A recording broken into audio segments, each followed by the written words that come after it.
Bonjour, c'est la critique de la semaine et cette semaine, nous avons eu un vrai coup de cœur pour Il Buco de Michelangelo Frammartino. Parce que c'est un des grands événements de la dernière Mostra de Venise. Parce que le réalisateur montre un monde qu'on voit rarement au cinéma, avec un sens de la poésie, un regard cinématographique qui ne ressemble à aucun autre. Parce que c'est un véritable film d'aventure, qui se déroule entre un pré sur les hauteurs de la Calabre et un gouffre inexploré de 700 mètres de profondeur.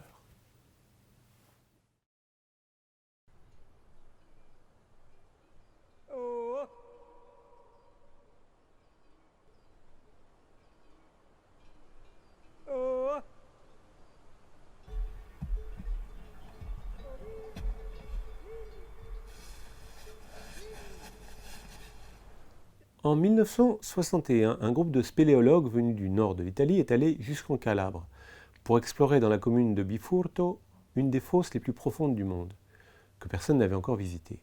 La Calabre, c'est la pointe de la botte italienne, juste avant le détroit qui sépare le continent de la Sicile. On l'a vu très récemment dans le film de Jonas Carpignano, A Chiara, une Calabre contemporaine troublée par la mafia locale dans ce cas, la mafia qu'on appelle la 'ndrangheta. Dans le film de Carpignano, tout passait par les yeux d'une adolescente de 16 ans, des yeux qui s'ouvraient sur un monde qu'elle commençait à comprendre.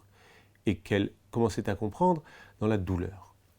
Le troisième long métrage de Michelangelo Frammartino, dont nous parlons aujourd'hui, Il Buco, est filmé dans une autre Calabre, celle de la campagne, des petits villages perdus, des bergers et des gardiens de troupeaux, qui paraissent n'avoir pas changé depuis des millénaires.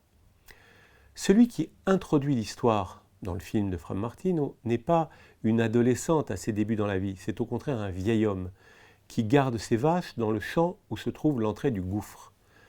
Tout le film est fondé sur une combinaison de mouvements. Le mouvement du vieillard qui s'avance insensiblement vers la mort, tout en observant de loin ces étranges personnages qui, eux, s'enfoncent dans une terre dont il ne connaît que la surface. Ces étranges personnages qui ont opéré un premier mouvement en descendant justement avec leur équipement technique, leur organisation rationnelle du nord, industrialisé et moderne, vers le sud, lointain et archaïque. Le défi cinématographique que reflète magnifiquement Frammartino consiste à filmer cette descente dans un gouffre inconnu, peu éclairé, imprévisible, où le spectateur sera constamment mis dans la position du critique de cinéma. En effet, les questions que chacun se pose en assistant sur l'écran à cette descente mystérieuse sont forcément où est la caméra, comment ce plan est-il éclairé, mais comment ils ont réussi à tourner cette scène. Alors qu'on est à des centaines de mètres sous la terre, que l'obscurité n'est percée que par de timides lampes frontales, et que certains boyaux sont si étroits que les spéléologues ne les traversent qu'en rampant. Des spéléologues de 1961 qui ignorent où ils s'enfoncent, tracent au fur et à mesure la carte de leur exploration, et qui sont interprétés par des spéléologues d'aujourd'hui, qui eux connaissent le chemin bien sûr, mais en maintiennent le mystère pour les spectateurs, qui gardent le suspense propre à la fiction cinématographique.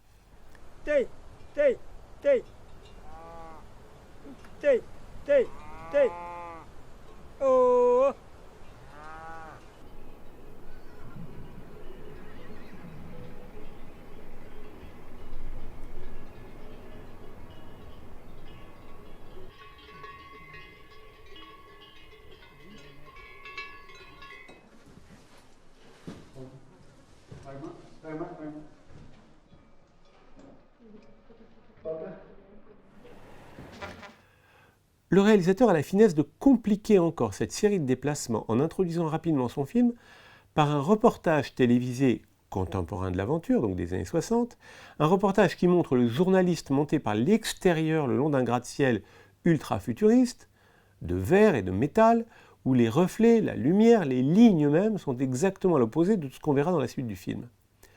Quand on sera dans le gouffre, les profondeurs auront quelque chose d'organique.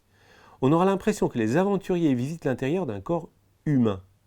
La question de l'éclairage, Frammartino y répond en laissant une majorité de ses plans se partager entre lumière et obscurité.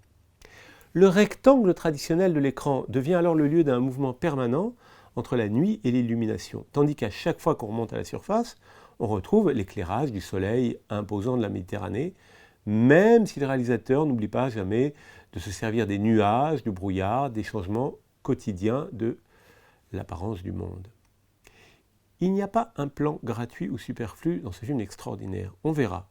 Les enfants du village se promenaient dans la nuit après avoir emprunté les lampes frontales des spéléologues dans une procession comique et charmante. On les verra passer sur une rue surélevée, tandis qu'en contrebas, les villageois sont rassemblés devant l'unique poste de télévision des environs, posés sur un muret, comme les habitants de la caverne du vieux Platon. Quand les spéléologues arrivent au village, ils passent leur première nuit dans la sacristie de l'église. Allongés, côte à côte, sur le sol, dans leur sac de couchage, ils ont à leur côté un grand Christ en bois, allongé lui aussi. On dirait qu'il s'est endormi auprès d'eux. Dans cette histoire qui paraît trop sérieuse, il y a en fait des moments hilarants.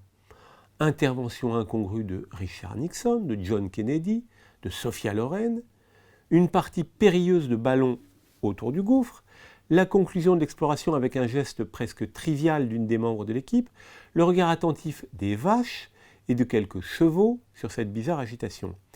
Les gros plans, eux, sont réservés aux vieux bergers et aux animaux. Le réalisateur se permet de filmer de tout près une veine qui palpite sur la main du vieillard, ou son profil d'homme qui s'interroge sur ce qu'il voit tout en sachant que sa propre fin n'est plus très éloignée.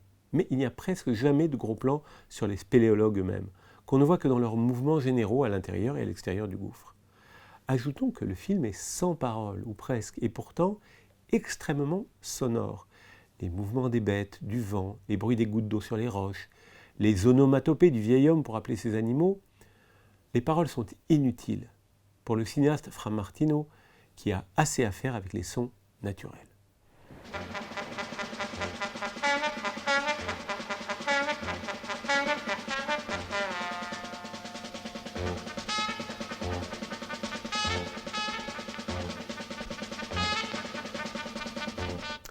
Il buco en italien, cela veut dire le trou. C'est le troisième long métrage de Michelangelo Fra Martino, né en 1968 à Milan dans une famille d'émigrants calabrais, et auteur déjà de 2 chefs-d'œuvre, Il Dono en 2003, Le Don, et Les Quattro Volte en 2010, Les 4 fois, tournés en Calabre, les 2 films avec la même précision et la même exigence. Le jury de la Mostra de Venise en septembre 2021, dirigé par Bong Joon-ho, a décerné son prix spécial à ce beau film, où Fra Martino donne à voir des objets, des paysages, des personnages aussi, qui existent sans les mots, par la magie du cinéma de poésie. C'est ce que disait Pasolini en 1963 dans son court-métrage La Rabbia. Voilà ce que disait Pasolini. Il disait « Seule la révolution sauve le passé, quand il ne restera plus rien du monde classique, quand tous les paysans et les artisans seront morts, quand l'industrie aura fait tourner sans répit le cycle de la production et de la consommation, alors notre histoire sera finie. »